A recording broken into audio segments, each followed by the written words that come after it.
The morning sun glinted off the calm lake as my neighbors gathered in stunned silence. A 6 foot tall wooden fence now stretched straight through what had once been our shared lakeside paradise. It sliced across lawns, blocked access to the water, and cut the community dock in two. On one side, Karen's cousin Margaret stood slack jawed, her expensive lounge chairs and half built jet ski ramp now trapped behind solid wood panels. On the other side, I calmly drilled in the final bolt, wiped the sweat from my brow, and gave the gathering crowd a friendly wave. But to really understand how we got here, we need to rewind. 5 years ago, I bought my dream home in Willowbrook Estates, paying a premium for deeded lakefront access. My lot included rights to a beautiful shared beach, clear lake views, and a community dock where my kids spent every summer swimming, fishing, and making memories. It was heaven. Then 6 months ago, Karen Fitzgerald became HOA president, and everything changed. If you've ever wondered what happens when a petty control freak gets a taste of power, Karen was the answer. Within weeks, she rolled out absurd rules: fines for grass growing half an inch too tall, a ban on wind chimes, labeled noise pollution, and required written approval to plant non listed flowers. Her leadership style? Nepotism. Her brother in law became the paid landscape inspector, and her best friend scored the pool maintenance contract. Then came Margaret. Margaret, Karen's cousin, arrived from out of state and promptly turned our shared lakefront into her personal resort. Not a couple of chairs and a towel. No, she brought in full-scale lounge furniture, tiki torches, a massive speaker system, and even workers to install a private jet ski ramp. All of it blocked my family's access to the lake. I introduced myself, politely. Margaret looked me over like I was a gum stain and said Karen had reassigned that section for her exclusive use. When I pointed out the lakefront was shared deeded property, she waved a paper at me and told me to take it up with the HOA. The document, an easement reassignment signed just days before, supposedly approved unanimously by the HOA board. But I knew for a fact two board members had been out of town that week. Something stank. I called the city and county. Both confirmed what I already knew.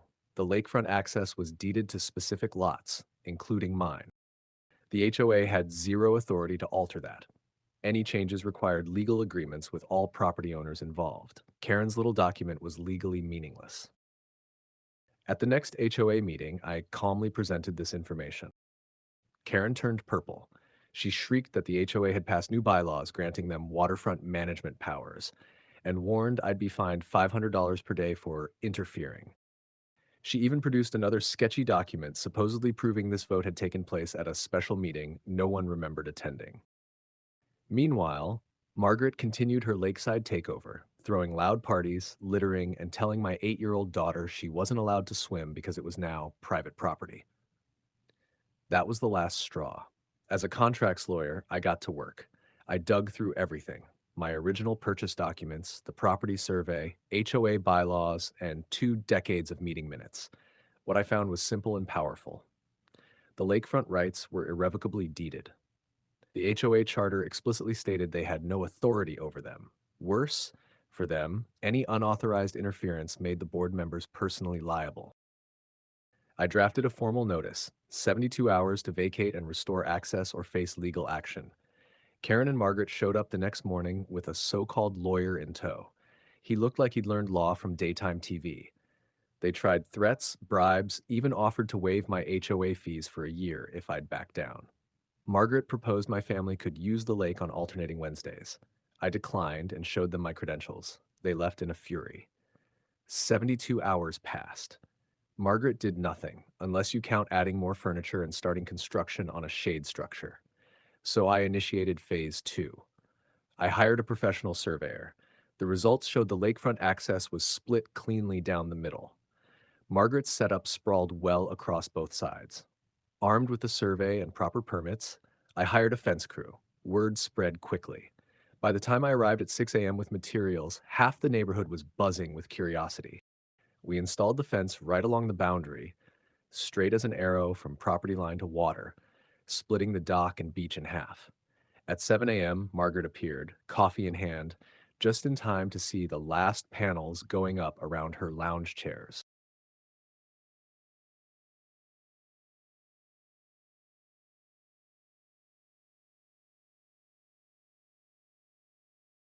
Her mug shattered as it hit the ground. Karen showed up minutes later in a bathrobe and curlers. She wasn't alone. The entire neighborhood had gathered for the show. Karen accused me of everything from trespassing to emotional terrorism. She called the police. They checked my permits, nodded, and left. She called the city inspector. Same result. She even tried the mayor's office and possibly the president. Nothing worked. Margaret's jet ski ramp? Now blocked in. Her speakers? Split in half. Her shade structure? Useless. She stood blinking like a confused goldfish as her workers packed up and drove away. That night's emergency HOA meeting was standing room only. Karen, furious, tried to frame me as a community terrorist, waving flyers and demanding the fence come down. But this time, other homeowners were ready. Tom Harrison, a retired judge, calmly explained that Karen had exposed the board to personal liability. Sarah Chen, whose flower garden had been destroyed by one of Karen's projects, brought her own legal research. One by one, neighbors stood up and shared similar stories. The tide turned. Calls for Karen's resignation grew until the board was forced to vote. She was removed as HOA president unanimously. But it didn't stop there. The board also voted to investigate financial mismanagement. Turns out Karen had used HOA funds to pay for Margaret's fake easement paperwork and had been skimming from the landscaping budget. 3 months later, Karen stood in court as the verdict came down. Guilty of embezzlement, fraud, and breach of fiduciary duty. She received 2 years of probation, 300 hours of community service, and was ordered to pay $47,000 in restitution. As the judge slammed the gavel, Karen sobbed in her lawyer's shoulder, finally realizing that her reign of terror had come to a spectacular end. As for the fence, it's still standing. A symbol of boundaries, both physical and legal, that should never have been crossed. Would you like a shorter or more humorous version next?